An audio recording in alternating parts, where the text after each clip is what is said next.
Assalamualaikum warahmatullahi wabarakatuh. Apa khabar? Okey, saya Miza daripada F24 Kitchen. Macam mana tempoh PKP ni? Semua okey ke? Macam mana? Adakah rasa bosan? Tak tahu nak buat apa? Asyik masak kan? Mungkin ada yang bekerja juga dari rumah. Saya actually memang bekerja dari rumah. Memang dah bertahun-tahun pun.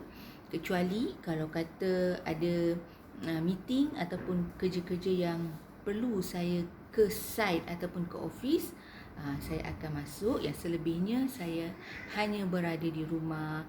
Jadi kalau situasi macam ni tu, PKP ni memang dah biasa bagi saya dan juga suami saya juga. Okey, kita memang boleh dikatakan selalu di rumah. Okey. Sebelum tu saya mungkin ada yang pernah kenal saya dan mungkin ada juga yang tak kenal saya, tapi saya nak minta izin untuk perkenalkan diri dulu. Saya Nur Hamijah binti Jamaluddin. Okey, saya adalah pembuat dan juga pembekal kabinet untuk sektor kerajaan dan juga individu. Maaf ya, bising. Nama pun dirumahkan. Itulah antara cabaran-cabaran bila bekerja dari rumah ataupun work from home. Tapi bagi saya dah immune, dah biasa. Jadi kita macam okey je lah. Asalkan dia kenyang, kita boleh buat kerja. Okey.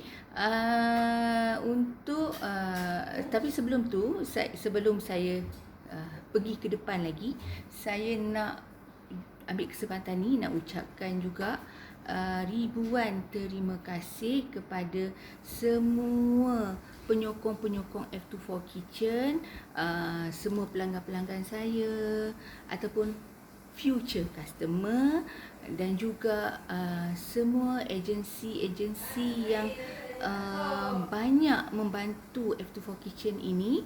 Contohnya seperti MTIB, FRIM, persatuan-persatuan usahawan macam Petra, persatuan-persatuan usahawan Kedah, wilayah Kedah, dan juga Mara, Tekun yang banyak membantu dari segi fund ke, dari segi support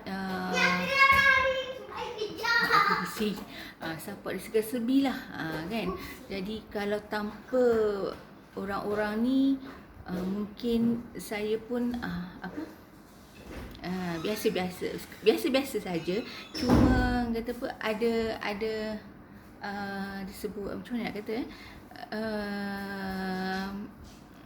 ada sokongan kuat lah orang di belakang saya ni. Okey. Sebelum tu, apa yang saya nak share untuk hari ini, contohnya saya nak bantu individu yang nak masuk rumah baru. Apa yang perlu dia sebagai pelanggan, apa yang dia tahu, apa yang perlu dia tahu. Contohnya sebelum nak buat kabinet, ini saya sebut contohnya nak buat kabinet, apa yang perlu difikirkan sebelum menempah kabinet itu sendiri.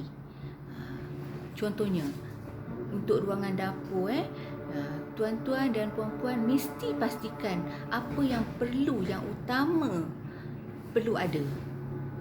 Okay, first kita mesti pastikan dia ada 3 zon tau.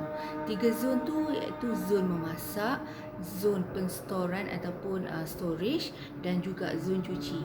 Tiga item ni, benda ni penting untuk tuan-tuan dan puan-puan faham. Faham maksudnya untuk macam mana nak sebut, memudahkan kerja, proses memudahkan kerja ketika kita berada di dapur untuk memasak, untuk buat aktiviti di dapur. Jadi tiga elemen ni sangat penting. Dekat mana nak letak dapur, dekat mana nak letak storage, kat mana nak letak bahagian cuci. Kalau boleh kita mesti jarakkan tiga item ni lebih kurang, sekurang-kurangnya 1 meter lah di antara satu sama lain. Okey. Kenapa perlu begitu? Contohnya kalau peti ais dengan ruangan memasak, dia mesti ada gap yang jauh sedikit sebab bahaya, sebab keadaan tu panas. Jadi mungkin ada plug ke apa semua ni, mungkin boleh mengganggu juga. Okey. Contohnya kalau bahagian memasak kalau lebih baik dia mesti berdekatan dengan dapur. Dia ada 3 disebut istilah dia kitchen work triangle. Dia ada 3 segi tu. Jadi kalau kata selalunya pelanggan akan datang dekat tempat kita akan ambil tahu, kenali dulu di mana yang sesuai untuk kita letakkan 3 benda ni. Terutamanya kalau kata L shape, satu sebuah kabinet ataupun dapur kita nak buat L shape, kan? Selalunya kita akan nasihatkan pelanggan untuk meletakkan bahagian sink tu, bahagian cuci di bahagian yang ada tingkap. Okey, supaya pengudaraan tu lebih baik. Maksudnya bahagian dapur juga pun berhampiran dengan tingkap, kan, supaya pengudaraan tu pun sesuai lah, baik. Itulah yang selalu kita kita syorkan untuk pelanggan. So bahagian penstoran pula boleh di mana-mana, tapi maksudnya ikut kesesuaian dan juga kemudahan tuan rumah tu sendiri untuk bergerak. Sebab bahagian penstoran ni kita macam selalunya kan, perempuan lah, isteri dia banyak menyimpan contohnya macam lada, pinggan mangkuk. So benda yang berkaitan dengan lada apa semua ni mungkin kita akan letak berhampiran dengan tempat memasak.